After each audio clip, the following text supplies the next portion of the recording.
मासूम शिव भक्त एक सच्ची कहानी। शंकर एक अनाथ लड़का था। उसको जंगल में रहने वाले शिकारियों के एक गिरोह ने पाला था। उसके पास कोई औपचारिक शिक्षा भी नहीं थी, वह केवल एक चीज जानता था कि उसे कैसे जीवित रहना है। शिकार करना और उनको मारना तथा जंगल के फलों को खाना और नदी के पानी को पीकर अपने आप को जीवित रखना जानता था। एक दिन वह अपना रास्ता भटक गया और उसने देखा कि कुछ लोग नदी के किनारे पर बने एक पत्थर की आकृति के चारों ओर जोर जोर से चिल्ला रहे हैं। कुछ लोग उस पर फूल, फल और नारियल चढ़ा रहे हैं। शायद उसने सोचा यह कोई मकान होगा जिसमें लोग रहते होंगे, पर यह एक प्राचीन मंदिर था। लेकिन शंकर ने इसे पहले कभी नहीं देखा था, पर इसके बारे में जानने के लिए वह काफी उत्सुक था। उसने तब तक इंतजार किया जब तक कि लगभग सभी लोग उस मंदिर से नहीं चले गए। अंत में उसने एक युवा लड़के को पत्थर की इमारत से बाहर आते देखा और उससे बात करने का फैसला किया, और शंकर ने उससे अपने मन में आए कई सवाल पूछे। उसका पहला प्रश्न था, इस इमारत को क्या कहा जाता है? लोग अपने साथ क्या लाते हैं? फिर उन चीजों को अंदर वाली इमारत में क्यों छोड़कर वापस आ जाते हैं? चीजों को अपने साथ लाना और उन्हें अंदर छोड़कर वापस चले जाने पर वह लड़का शंकर की अज्ञानता व मासूमियत पर बहुत ही हैरान था और उसके सवालों से चकित भी था, पर यह वह नहीं जानता था कि वह पास के जंगल में रहता है और शिकार करके ही अपना जीवन यापन करता है। लेकिन फिर भी उसने उसके सवालों के जवाब देने की पूरी कोशिश की। उसने शंकर को बताया, यह भगवान शिव का मंदिर है। लोग यहाँ उन्हें फल और फूल चढ़ाने आते हैं। वे शिव भगवान से जो चाहते हैं वो मांगते हैं और शिव उनकी सभी की प्रार्थनाओं को सुनते हैं। यह सुनकर शंकर तुरंत मंदिर जाना चाहता था। लड़के ने उसे अंदर का रास्ता दिखाया और शिवलिंग के बारे में बताया। शंकर ने मासूमियत से लड़के से पूछा, यह शिवलिंग क्या चीज है और हमें क्या देता है? लड़के ने बताया, हम शिव से जो मांगते हैं वो हमें दे देता है, हम सब ऐसा मानते हैं। लड़के ने कहा, अब अंधेरा हो रहा है, अब मुझे घर जाना होगा। और वह शंकर को वहीं अकेला छोड़कर चला गया। शंकर ने झिझकते हुए मंदिर में फिर से प्रवेश किया। वो एक कोने में बैठ गया और सोचा, एक पत्थर किसी को वह चीज कैसे दे सकता है जो वे चाहते हैं।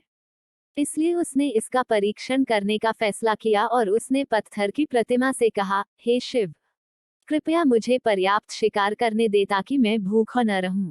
मेरे पास आपको चढ़ाने के लिए कोई फल या फूल नहीं है, लेकिन यदि आप मुझे शिकार देते हैं तो मैं उसे आपके साथ साझा करूंगा। मैं वादा करता हूं कि मैं आपको धोखा नहीं दूंगा। उसने घोषणा की। अगली सुबह शंकर शिकार करने गया। उसने पूरे दिन शिकार की तलाश की, लेकिन उसे कोई शिकार नहीं मिला। वह भूख से तिलमिला रहा था। वह काफी निराश हो गया क्योंकि उसे कोई शिकार नहीं मिला था। दोपहर हो चुकी थी। अब उसे लगने लगा कि मंदिर के लड़के ने उससे झूठ बोला था, फिर भी उसने शिकार जारी रखा। जैसे ही शाम हुई, उसने 2 खरगोशों को अपने बिल में से आते देखा। शंकर ने उन खरगोशों को मार डाला। चूंकि उसने शिव भगवान से वादा किया था कि वह अपने शिकार को साझा करेगा, वह मरे हुए खरगोशों में से एक के साथ मंदिर गया। देर हो चुकी थी और मंदिर सुनसान था। शंकर ने मंदिर में प्रवेश किया और जोर से कहा, कृपया आओ और अपना हिस्सा ले लो प्रभु, आपके लिए मैं लाया हूँ। वह वहां बैठ गया और अंधेरा होने तक प्रतीक्षा करने लगा, लेकिन भगवान प्रकट नहीं हुए। शंकर को भूख और नींद आने लगी और उसने खरगोश को मंदिर में छोड़ने का फैसला किया। अगली सुबह जब लोग मंदिर पहुंचे तो उन्हें शिवलिंग के सामने मरा हुआ खरगोश मिला। भक्त बहुत परेशान थे। यह यहाँ कौन लाया है? उसने हमारे मंदिर को अपवित्र करने की हिम्मत कैसे की? उन्होंने खरगोश को बाहर फेंक दिया। अगले दिन शंकर अपनी भूख मिटाने के लिए जंगल में शिकार करने गया, लेकिन इस बार उसकी किस्मत अच्छी नहीं थी और उसे शिकार भी नहीं मिला। उसने सोचा, आज रात को मंदिर जाना चाहिए और शिव से पूछना चाहिए कि उनको खरगोश का भोजन कैसा लगा। शंकर यह पूछने के लिए मंदिर गया। जब वो मंदिर पहुंचा तो उसके आश्चर्य का कोई ठिकाना न रहा। उस रात मंदिर में लोगों की काफी भीड़ थी। शिवरात्रि की रात थी, लेकिन अबोध शिकारी लड़के को इस बारे में कुछ भी नहीं पता था। शंकर ने चारों ओर देखा और उस युवा लड़के को देखा जिसने उसको मंदिर के अंदर शिव से प्रार्थना करने के लिए कहा था। चूंकि उसे इतने सारे लोगों के आसपास रहने की आदत नहीं थी, उसने वहीं रुकने का फैसला किया और पास के एक बेल के पेड़ पर चढ़ गया। यह एक लंबा इंतजार था और समय बिताने के लिए उसने पेड़ से पत्ते तोड़कर जमीन पर फेंकना शुरू कर दिया। उसे अज्ञात पेड़ के नीचे एक छोटा सा शिवलिंग था, जिसकी पूजा लंबे समय से नहीं की गई थी। शंकर के द्वारा फेंके गए बेल के पत्ते उस शिवलिंग पर गिरे।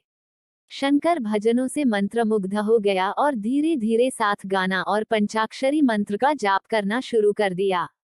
रात भोर में बदल गई और सभी भक्त मंदिर से चले गए। शंकर पेड़ से उतरा और मंदिर में प्रवेश किया। उसने देखा कि शिवलिंग की आंखों पर लाल निशान थे। वे कुमकुम के थे जो लोगों ने लगाए थे, लेकिन शंकर को यकीन था कि शिव को उनकी आंखों में परेशानी हो रही है। उसने शिव की खेदजनक स्थिति के रूप में जो कुछ भी महसूस किया, उसके लिए उसे बहुत दुख हुआ। वह उनकी मदद करना चाहता था।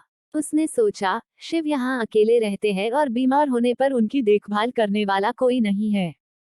जब तक भक्त उनसे मिलने नहीं आते, उन्हें भोजन भी नहीं मिलता। शंकर ने एक रात पहले भक्तों को शिवलिंग पर जल चढ़ाते देखा था।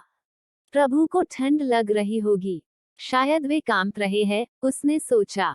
आखिरकार वे केवल पत्तियों से ही ढके हुए हैं। तो उसने शिव से पूछा, मेरे स्वामी, मैं आपकी क्या मदद कर सकता हूँ? शायद कुछ खाना या दवा। मैं आपकी सेवा कैसे कर सकता हूँ? शिव ने उसे कोई उत्तर नहीं दिया। शंकर ने सोचा, भगवान वास्तव में बहुत बीमार है क्योंकि वह अब उत्तर देने में भी असमर्थ हैं। वह तुरंत जंगल में गया, कुछ औषधियां जड़ी बूटियों को लाया और लाल निशान पर उनका लेप लगाया।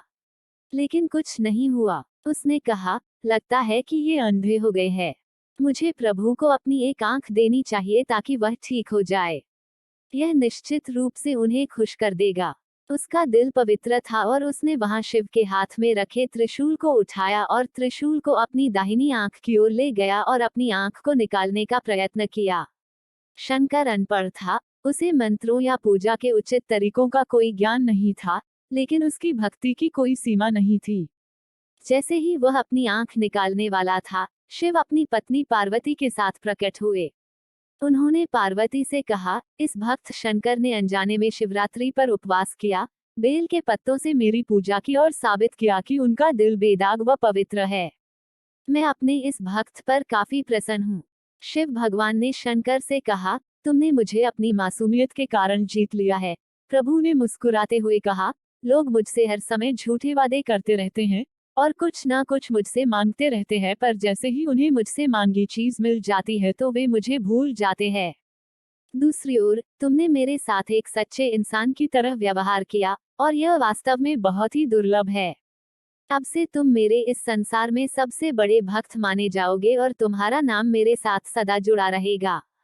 तुम कई सदियों तक जीवित रहोगे। इस बात को कहकर भगवान शिव व मां पार्वती अंतर्ध्यान हो गए।